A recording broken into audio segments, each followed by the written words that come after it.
Hello दोस्तों, कैसे हो आप सब? बिल्कुल मस्त होंगे। देखो, अब कॉलेज लेक्चरर का जो एग्ज़ाम है, आरपीएससी कॉलेज लेक्चरर वाला एग्ज़ाम बिल्कुल पास में आ चुका है, बिल्कुल नज़दीक आ चुका है। 104 दिन बचे हुए हैं। कितने दिन बचे हुए हैं? 104 दिन। अब आप सोच सकते हो कि 104 दिन में हमें किस तरीके से पढ़ना है, कैसे पढ़ना है कि हमारा ओवरऑल सिलेक्शन हो जाए, हमें ओवरऑल यहाँ पर एक सीट मिल जाए। ठीक है, हमें 935 में से एक सीट लेनी है भाई, चाहे कुछ भी करना पड़े, चाहे कितनी भी मेहनत क्यों ना करनी पड़े।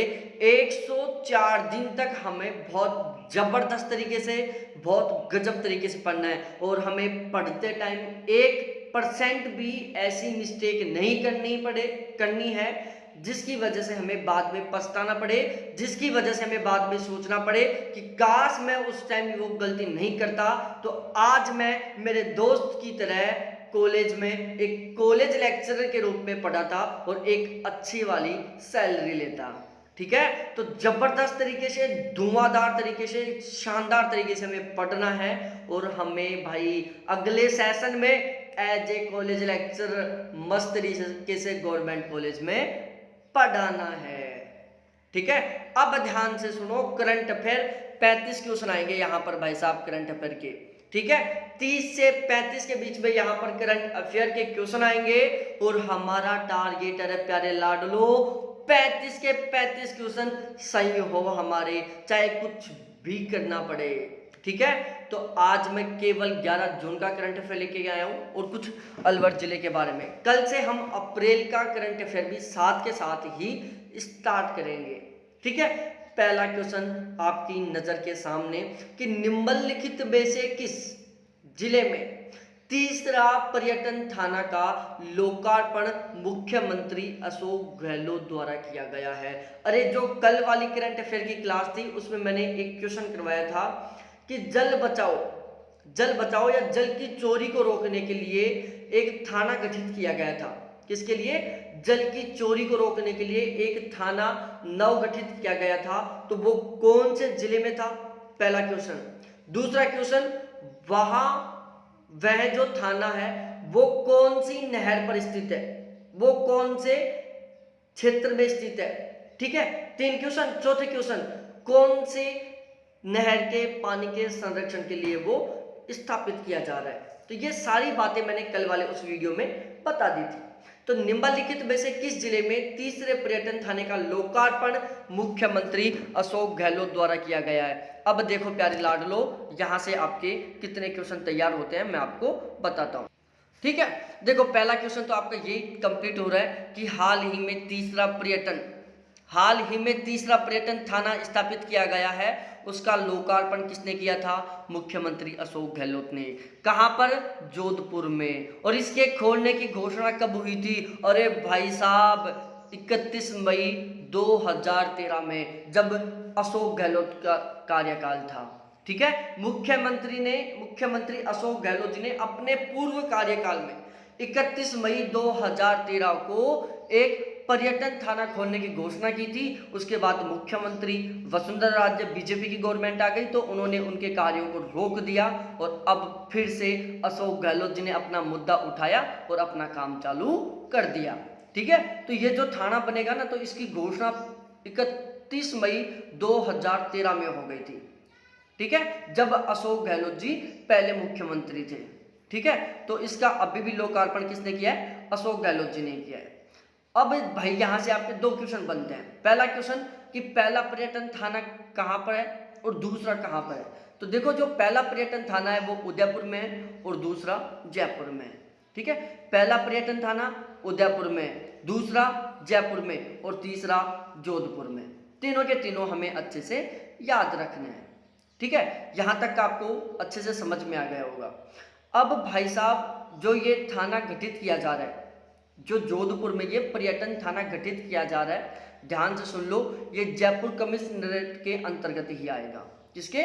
जयपुर कमिश्नरेट के अंतर्गत ही आएगा। हमें ये बात अच्छे से कान खोलकर सुन लेनी है कि जो ये जोधपुर में नया पर्यटन थाना खोला जा रहा है, ये जयपुर कमिश्नरेट के अंतर्गत ही कार्य करेगा और यह थाना पर्यटकों की सुविधा के लिए खोला जाएगा। ठीक है, ये जो थाना खोल रहे हैं, इसका सबसे मेन उद्देश्य है कि भाई साहब जो पर्यटन परेशान होते हैं, पर्यटनों को जो परेशानियाँ आती हैं, कई बार उनका सामान चोरी हो जाता है, कई बार बहुत सारे हमारे मतलब इंडिया के लोग होते हैं जो उनके साथ छेड़खानी कर देते हैं। अखबार में बहुत सारी बार पढ़ने को मिलता है कि टूरिस्ट के साथ किया छेड़छाड़, ठीक है। तो अब इस तरीके से यदि कोई भी छेड़छाड़ करता है, आप भी कहीं घूमने के लिए जाओ और आप बिल्कुल ओपन माइंड हो तो किसी टूरिस्ट से छेड़खानी मत कर देना। आप कभी ऐसे सोचो कि यार इसको कहाँ पता कि हमारा थाना कहाँ पर है। अरे ध्यान रखना, स्पेशली जोधपुर, जयपुर, उदयपुर में तो बिल्कुल भी छेड़खानी मत कर देना, क्योंकि वहाँ पर क्या है, पर्यटन थाना है, वो तुरंत आपको पकड़ लेगा, ठीक है। वो टूरिस्ट तुरंत वहाँ कंप्लेंट करेंगे बिल्कुल पास में, और वो आपको पकड़ लेंगे, ठीक है। तो जो टूरिस्ट आते थे तो उनको जो असुविधाएं होती थी, उन असुविधाओं को दूर हटाने के लिए ही ये थाना खोला गया है, ठीक है भाई लोगों। देखो, हम पर्यटन लोगों की बात करें तो 2021 में क्वेश्चन इस तरीके से भी पूछ सकता है कि मुख्यमंत्री अशोक गहलोत के कार्यकाल में राजस्थान का पर्यटन स्लोगन क्या है, क्या लोगो क्या है। बात एक ही है, लोगो बोल दो चाहे स्लोगन बोल दो। तो मुख्यमंत्री अशोक गहलोत के कार्यकाल में जो स्लोगन है वो है पधारो हमारे देश। क्या है, ये बदलता रहता है, इसकी मैं हिस्ट्री अभी आपको बताने वाला हूँ, ठीक है। तो 2021 में राजस्थान के पर्यटन का लोगो था पधारो हमारे देश। अब यहाँ पर एक बहुत प्यारी बातें लिखी हुई है कि राजस्थान पर्यटन विभाग ने, किसने, राजस्थान पर्यटन विभाग ने 1993 में, कब की बात है, 1993 की बात है। तो राजस्थान पर्यटन विभाग ने 1993 में ललित के पंवार ने नया स्लोगन दिया था, ठीक है। 1993 में ललित के पंवार ने क्या किया था, स्लोगन दिया था, और वो स्लोगन था पधारो हमारे देश, ठीक है, जो 2007 तक जारी रखा गया था। अरे भाई साहब, ललित के पंवार ने 1993 में राजस्थान के पर्यटन का एक लोगो दिया था जो 2007 तक वैलिड था, और उस लोगो का नाम था पधारो हमारे देश, ठीक है। और हाँ, ध्यान से सुनो भाई लोगों, आप चाहते हो कि इस करंट अफेयर के हमें PDF मिल जाए, हमें रेगुलर करंट अफेयर के वीडियोस मिल जाएं, तो भाई लोगों हमारा पेड बैच ज्वाइन कर लो। हमारे यहाँ पर राजस्थान का कंप्लीट पेड बैच चल रहा है, जिसमें Rajasthan geography, history, culture, political science, आपको सब कुछ बिल्कुल सिस्टमेटिक तरीके से पढ़ाया जाएगा। तो आप वो बैच ले सकते हो, ठीक है। आप बैच लेना चाहो तो कॉन्टैक्ट करो 7891350470। ये मेरे कॉन्टैक्ट नंबर है, इसके ऊपर आप चैट कर सकते हो, कॉल कर सकते हो, और मेरे को बोलो कि सर जी हमें बैच चाहिए। आप करंट अफेयर का लेना चाहो, ओनली आप करंट अफेयर का बैच लेना चाहते हो, 2020 की 2021 की कंप्लीट करंट अफेयर पढ़ना चाहते हो बिल्कुल इसी अंदाज में, तो आप बैच ले सकते हो इस नंबर पर कांटेक्ट करके। और यदि आप कंप्लीट थर्ड पेपर का बैच लेना चाहते हो, आप चाहते हो कि हमारा 40 प्लस नंबर आए, 80% प्लस का स्कोर हो, तो आप जरूर बैच ज्वाइन कर सकते हो, ठीक है। क्योंकि हमें ऐसी कोई गलती नहीं करनी जिसकी वजह से हमारा सिलेक्शन रुक जाए, ठीक है। वसुंधरा सरकार ने के समय जो पर्यटन लोगो था वो था न जाने क्या दिख जाए, ठीक है। तो वसुंधरा सरकार के समय जो पर्यटन लोगो था वो था न जाने क्या दिख जाए, और अशोक गहलोत के कार्यकाल में स्लोगन था पधारो हमारे देश, ठीक है। समझ में आ गई ये बात, बिल्कुल सिंपल सी थी, कुछ भी याद करने का नहीं था। और साथ के साथ याद करते चलो, हाल ही में राजस्थान में किसके द्वारा मुख्यमंत्री किसान मित्र योजना के प्रारूप को मंजूरी प्रदान की गई है। बताओ भाई साहब कि हाल ही में राजस्थान में किसके द्वारा मुख्यमंत्री किसान मित्र योजना के प्रारूप को मंजूरी प्रदान की गई है। तो वो है भाई साहब किसके द्वारा, मुख्यमंत्री अशोक गहलोत जी के द्वारा। जो किसान मित्र योजना है, एक किसान मित्र योजना चलाई गई है अशोक गहलोत जी के द्वारा, तो इसको जो मंजूरी प्रदान करने का काम किया था वो किसने किया था, मुख्यमंत्री अशोक गहलोत जी ने किया था, ठीक है। तो ध्यान रखना, किसान मित्र योजना, कौन सी, किसान मित्र योजना, इसका मंजूरी किसने दी थी, मुख्यमंत्री अशोक गहलोत जी ने दी थी, और राजस्थान से संबंधित है। अब हम इसके बारे में आपको थोड़ी सी चर्चा कर लेते हैं आपके साथ, और इसके बारे में जो भी महत्वपूर्ण बातें हैं वो हम पढ़ लेते हैं यहाँ पर, ठीक है। देखो यहाँ पर सारी बातें बिल्कुल पॉइंट टू पॉइंट लिखी हुई हैं। राजस्थान सरकार ने मुख्यमंत्री किसान मित्र ऊर्जा योजना के प्रारूप को मंजूरी दे दी है। ठीक है, जो किसान मित्र योजना बोल रहा था मैं, उसका पूरा नाम है किसान मित्र ऊर्जा योजना। ठीक है, तो इसको राजस्थान सरकार के मुख्यमंत्री अशोक गहलोत जी ने मंजूरी दे दी है।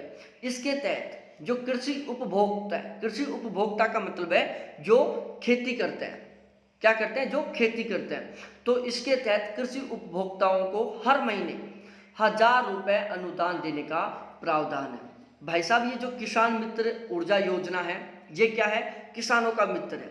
अब भाई साहब, कोई भी योजना किसानों का मित्र कैसे बनेगी, जब उस योजना से केवल और केवल किसानों को लाभ मिलेगा। ठीक है, जैसे अनाज बढ़ता है तो जो लोग किसान नहीं है उसका उनको भी बेनिफिट मिलता है, लेकिन ये योजना केवल किसानों के लिए है।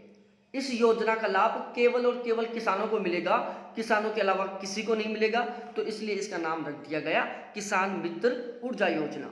ठीक है, तो ये जो किसान मित्र ऊर्जा योजना है, इसके द्वारा जो खेती करने वाले लोग हैं, जो कृषि उपभोक्ता हैं, उनको हर महीने 1000 रुपये का अनुदान मिलेगा। ठीक है, और ध्यान रखना, ये जो 1000 रुपये का पर महीने अनुदान है वो 12 के 12 महीने मिलेगा, मतलब 1 साल मिलेगा पूरी। और जब ये अनुदान 1 साल तक मिलता है तो टोटल किसानों को साल में 12,000 रुपये मिलते हैं।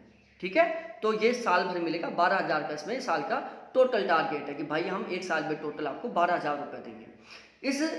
इससे सरकारी खजाने पर प्रतिवर्ष 1450 करोड़ रुपए का वित्तीय भार आएगा।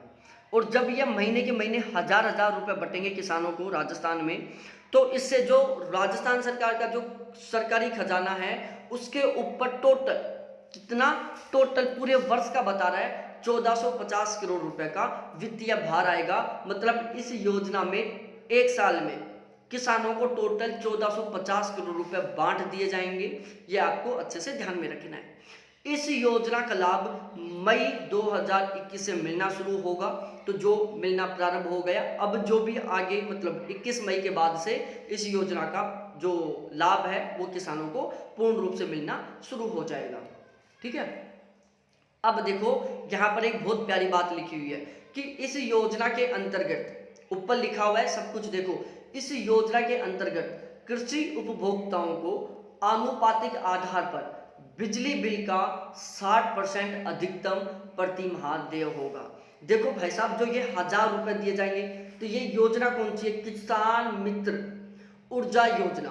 पूरा नाम क्या है, किसान मित्र ऊर्जा योजना। मतलब जो ये योजना है वो किसी ना किसी तरीके से किसानों से और ऊर्जा से संबंधित है। अब भाई किसान है, जो ऊर्जा किस में काम लेगा, बिजली में, जो कुएं का बिल है उसमें। भाई ट्यूबवेल या कुएं से पानी निकालता है किसान, तो उसके लिए मोटर चलाता है, और जब मोटर चलाता है तो उसके लिए लाइट की जरूरत पड़ती है, लाइट की जरूरत पड़ती है तो सीधा बिल आता है। ठीक है, तो ये जो 1000 रुपये मंथली दिए जाएंगे, जो 12 महीने में 12,000 रुपये दिए जाएंगे, वो कहाँ दिए जाएंगे, वो बिल में ऐड कर दिए जाएंगे। भाई साहब, जो हमारा मंथली बिल आता है वो अब 2 महीने पर आएगा। ध्यान से सुन लेना, अब तक क्या पहले 2 महीने पर बिल आता था, बीच में पर महीने बिल आने लग गया था बिजली का, अब वापस से 2 महीने पर बिल आएगा। ठीक है, तो उसमें क्या होगा, यदि देखो उसमें 2 कंडीशन है, एक 60% की कंडीशन और एक 1000 रुपए की कंडीशन। ठीक है, अब ध्यान से सुनना, कितना भी बिल आए, जैसे आप बोलोगे कि सर 2 महीने पर बिल आएगा, तो कोई किसान है उसके थोड़ी जमीन है, बिल्कुल कम जमीन है, और उसके 2 महीने का बिल आया 1000 रुपए। ठीक है, और इस योजना के तहत उसको फायदा मिल रहा है कितना, 2000 रुपए का, एक महीना 1000 रुपए के हिसाब से 2 महीने का 2000 का इस योजना के अनुसार उसको फायदा मिल रहा है। और 2 महीने का उसके बिल आ रहा है कितना, मात्र 1000 रुपए का। अब आप सोचोगे कि सर 1000 का बिल आ रहा है, 2 महीने में 2000 का गवर्नमेंट उसको अनुदान दे रही है, तो क्या उसके बिल 0 रुपए आएगा या उसका माइनस में 1000 रुपए आएगा? अरे नहीं भाई साहब, फिर उसके 400 रुपए का बिल आएगा। देखो उसमें 2 कंडीशन है, यदि आपका बिल 2000 रुपए से कम आता है 2 महीने का, ठीक है, 1 महीने का 1000 रुपए से कम आता है या 2 महीने का 2000 से कम आता है, तो आपका जितना बिल है उसका 60% भाग, कितना, 60% भाग गवर्नमेंट देगी, वो 2000 रुपए में से कटेंगे, बाकी का जो 40% है वो तो आपको देना ही पड़ेगा। फिर चाहे आपका बिल 2 महीने का 1000 रुपए का आए और चाहे 500 रुपए का आए। ठीक है, आपको केवल 60% बिल गवर्नमेंट देगी, 40% बिल आपको देना पड़ेगा। दूसरा है अधिकतम 1000 प्रति माह। कुछ किसान होते हैं जिनके 2 महीने का बिल 8 से 10,000 रुपए, 4,000, 5,000, 3,000 ऐसे आता है, ठीक है। तो इस सिचुएशन में रख दिया कि भाई तुम्हारे अधिकतम कितना भी बिल आए, हम तो केवल 1 महीने के 1,000 रुपए देंगे, 2 महीने के आपके 2,000 हो गए, आपके बिल आया 5,000 का, 2,000 हम दे देंगे, 3,000 तुम दो, ठीक है। और यदि बिल कम आता है तो उसमें गवर्नमेंट केवल 60% देगी, 40% उस किसान को देना पड़ेगा, ठीक है। तो इसमें ज्यादा फायदा मिल रहा है किसको? दोनों को मिल रहा है भाई, ठीक है। अब देखो, केंद्र एवं राज्य सरकार के कर्मचारी आयकर दाता कृषि उपभोक्ता अनुदान राशि के लिए पात्र नहीं माने जाएंगे। और यहाँ पर 2 कंडीशन रख दी। जो लोग इनकम टैक्स भरते हैं, एक तो वो, दूसरे जो या तो केंद्रीय कर्मचारी हो चाहे राज्य सरकार के कर्मचारी हो, दोनों की बात की गई है, चाहे वो राजस्थान सरकार में कर्मचारी हो और चाहे वो सेंट्रल गवर्नमेंट में कर्मचारी हो। एक तो उनको, और जो इनकम टैक्स भरते हैं ना उनको यहाँ पर ये कोई भी फायदा नहीं मिलने वाला, ठीक है। तो इनकम टैक्स भरने वालों को और गवर्नमेंट एम्प्लॉय को इसका कोई बेनिफिट नहीं मिलने वाला, ये आपको ध्यान में रखना है। राजस्थान सरकार ने राज्य कर्मचारियों की बीमा पॉलिसियों को पर किस वित्तीय वर्ष के लिए बोनस देने का निर्णय लिया है, ठीक है। तो राजस्थान सरकार ने जो राज्य कर्मचारियों की जो बीमा पॉलिसियां थी उन पर वित्तीय वर्ष के लिए बोनस लेने का निर्णय लिया है, वो है 2016-17 और 2017-18 का जो बोनस है उसको लेने का निर्णय ले लिया है, देने का निर्णय ले लिया है, ठीक है। तो सन याद रखना 2016-17 और 17-18। आगे राज्य वित्त आयोग के अध्यक्ष के बारे में बात की जाए कि वर्तमान समय में राजस्थान के वित्त आयोग के अध्यक्ष कौन है। ये बातें हमें ध्यान में रखनी है क्योंकि यहां से क्वेश्चन बनता है।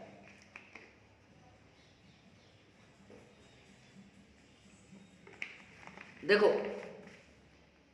राजस्थान के जो वित्त आयोग है उसका जो अध्यक्ष है उसका नाम है प्रद्युमन सिंह, ठीक है। और इन प्रद्युमन सिंह का कार्यकाल कितना है? 2021 से 2025 तक रहने वाले, 2021-22 से 2025-26 के बीच में रहेगा, ठीक है। ये इससे पहले वित्त मंत्री थे, ये भी ध्यान में रखना। प्रद्युमन सिंह थे जो इससे पहले वित्त मंत्री थे। क्वेश्चन पूछ लेता है कि वर्तमान समय में राज्य वित्त आयोग के अध्यक्ष प्रद्युमन सिंह अपने इस कार्यकाल के अलावा पूर्व में क्या थे ये, या भूतकाल में किस पद पर थे ये? तो भूतकाल में या पूर्व में ये वित्त मंत्री के रूप में थे, ठीक है। उसके बाद देखो भाई साहब, ये ध्यान रखना, ये जो आयोग है ये छठा वित्त आयोग है, ठीक है। जो ये प्रद्युमन सिंह है वो छठे वित्त आयोग के अध्यक्ष बने हैं। कौन से वित्त आयोग के? छठे वित्त आयोग के अध्यक्ष बने हैं। ध्यान से सुन लेना भाई लोग, ये बात पूछता रहता है कि प्रद्युमन सिंह वर्तमान समय में जो अध्यक्ष बने हैं किसके? वित्त आयोग के, तो वो कौन से वित्त आयोग के अध्यक्ष बने हैं? तो ये छठे नंबर के वित्त आयोग के अध्यक्ष बने हैं। मतलब अब तक टोटल 6 वित्त आयोग बन चुके हैं, ये छठा वित्त आयोग चल रहा है, 5 वित्त आयोग ऑलरेडी कंप्लीट हो चुके हैं। इसके साथ ही लक्ष्मण सिंह व अशोक लोहाटी को भी सदस्य बनाया गया है, ठीक है। प्रद्युमन सिंह को अध्यक्ष बनाया गया है, लक्ष्मण सिंह और अशोक लोहाटी को वित्त आयोग का सदस्य बनाया गया है। ये दोनों की दोनों बातें आपको अच्छे से ध्यान में रखनी है, अपने खोपड़े में ठूंसनी है। 5वें वित्त आयोग का अध्यक्ष, तो भाई जब छठा चल रहा है तो इससे पहले कौन सा था? 5वां था। तो 5वें वित्त आयोग के अध्यक्ष थे डॉक्टर ज्योति किरण। कौन थे?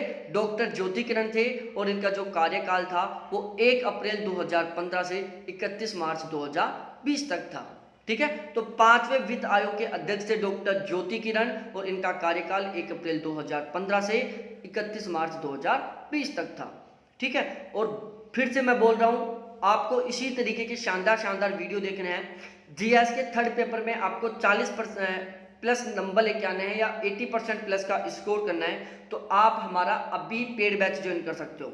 आप चाहते हो कि हम अपनी तैयारी में बहुत निखार लाएं और हम अपनी तैयारी का एनालिसिस कर पाएं कि आज हमारी तैयारी किस लेवल पर है, आज हमारा लेवल तैयारी में कहां पर है, तो आप हमारा मॉडल पेपर का बैच भी ले सकते हो। हम आपके लिए टोटल 12 से 15 के बीच में मॉडल पेपर लेके आ रहे हैं जो कंप्लीट सिलेबस को कवर करते होंगे, पूरे सिलेबस को कवर करेंगे वो मॉडल पेपर, ठीक है। उसमें करंट अफेयर, आर्थिक समीक्षा, budget, Rajasthan geography, political history, culture, सारा का सारा सब कुछ अकॉर्डिंग टू पेपर इंक्लूड रहेगा, ठीक है। और हर क्वेश्चन के डिस्क्रिप्शन में आपको कम से कम 3 से 4 क्वेश्चन मिलेंगे।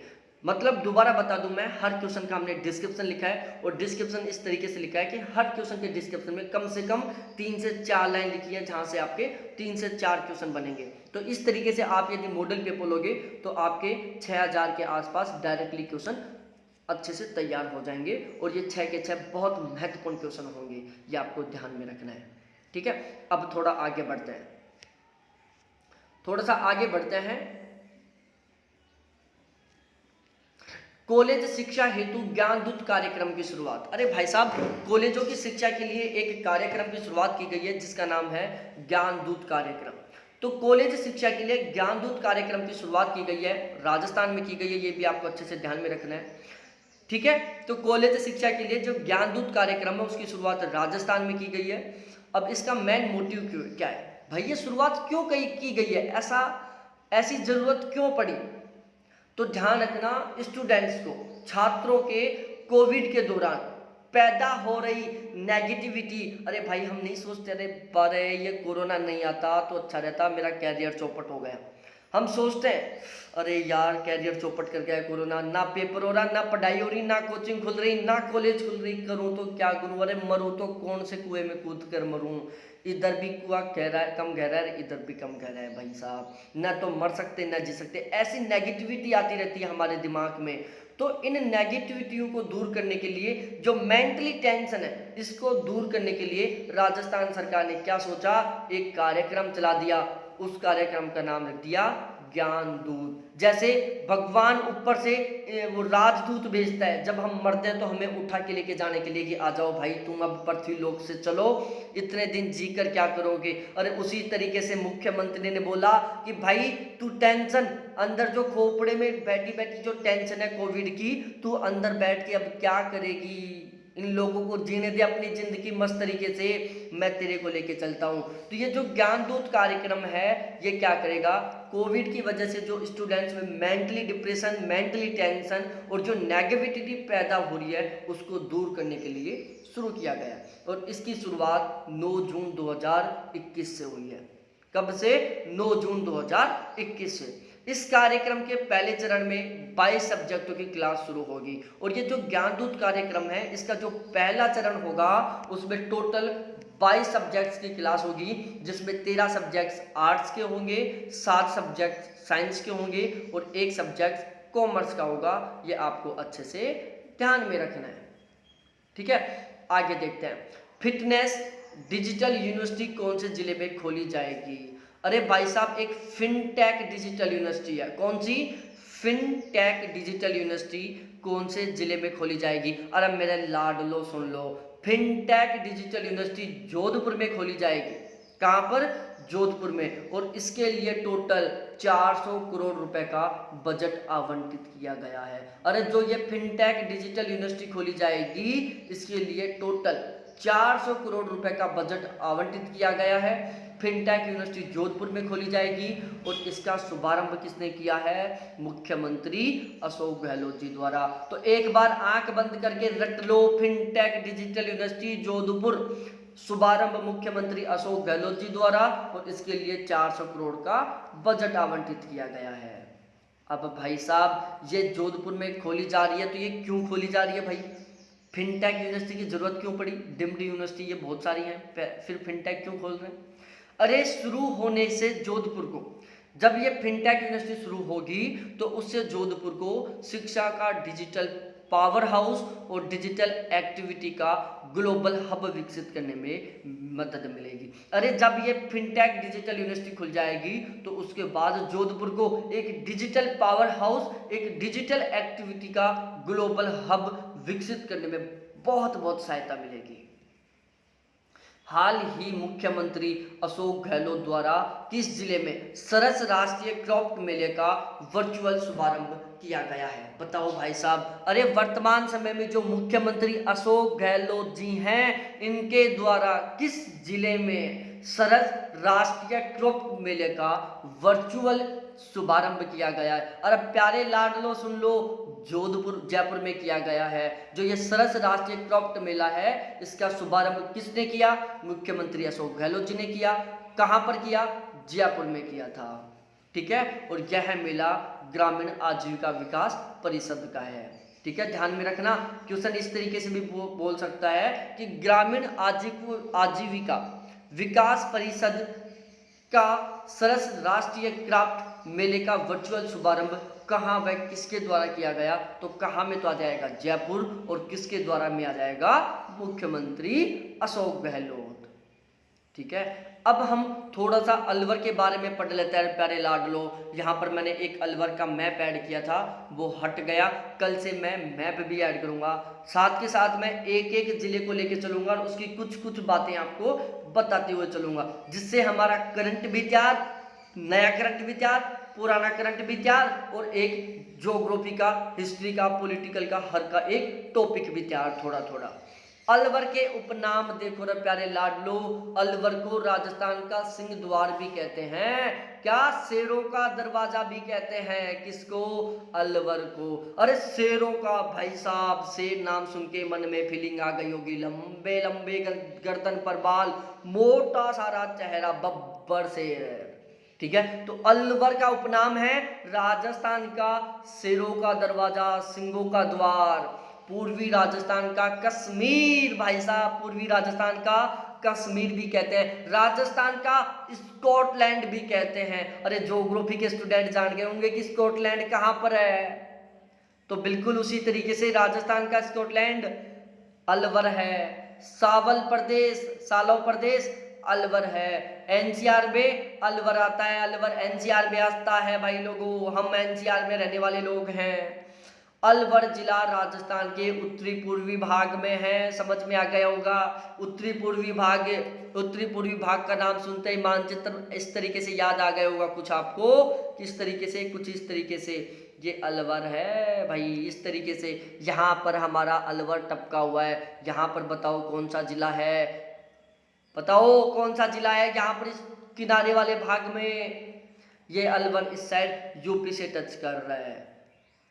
अलवर रियासत ब्रिटिश भारत के कछवाहा राजपूत राजवंश द्वारा शासित एक रियासत थी। ध्यान रखना, जो अलवर रियासत है ना, वो ब्रिटिश भारत में कछवाहा राजपूत राजवंश द्वारा शासित एक रियासत थी, जिसकी राजधानी अलवर थी।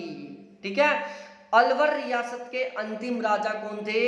एच महाराज सरतेज सिंह प्रभाकर थे। अरे भाई साहब, अलवर रियासत के अंतिम राजा एच महाराज सरतेज सिंह प्रभाकर बहादुर थे, जिन्होंने 7 अप्रैल 1949 को विलय पत्र पर साइन कर दिया था, और उसके बाद से जो ये अलवर रियासत थी वो भारत का हिस्सा बन गई थी। ठीक है, तो भाई साहब अलवर रियासत भारत का हिस्सा कौन से विलय पत्र के बाद बना था? तो 7 अप्रैल 1950 को विलय पत्र आया था, जिस पर किसने सिग्नेचर किया था? अलवर रियासत के अंतिम राजा एच महाराज सरतेज सिंह प्रभाकर बहादुर ने साइन कर दिया विलय पत्र पर। कब? 7 अप्रैल 1949 को, और उस दिन से अलवर रियासत भारत का हिस्सा बन गई थी। ठीक है, अब बताओ आज की क्लास कैसी लगी, एक बार जरूर बताओ, और हमें क्या क्या ऐड करना चाहिए कमेंट में जरूर बताना भाई लोगों, और हमें क्लास में किस तरीके से सुधार करना चाहिए, हमें क्लास में ऐसा क्या चेंज करना चाहिए जिससे कि उसका आपको ज़्यादा से ज़्यादा फायदा मिले, ज़्यादा से ज़्यादा बेनिफिट मिले। ठीक है, बहुत बहुत धन्यवाद मेरे प्यारे लाडलो देखने के लिए, थैंक्स बाय। धुआंधार धमाकेदार जबरदस्त तरीके से पढ़ो, धमाल मचाना है, एक सीट लेनी है, कॉलेज लेक्चरर बनना है, कॉलेजों में पढ़ाना है, गवर्नमेंट कॉलेजों में मौज मस्ती करेंगे फिर पढ़ाते पढ़ाते। ठीक है, तो बहुत बहुत धन्यवाद आप सभी को देखने के लिए, थैंक्स बाय।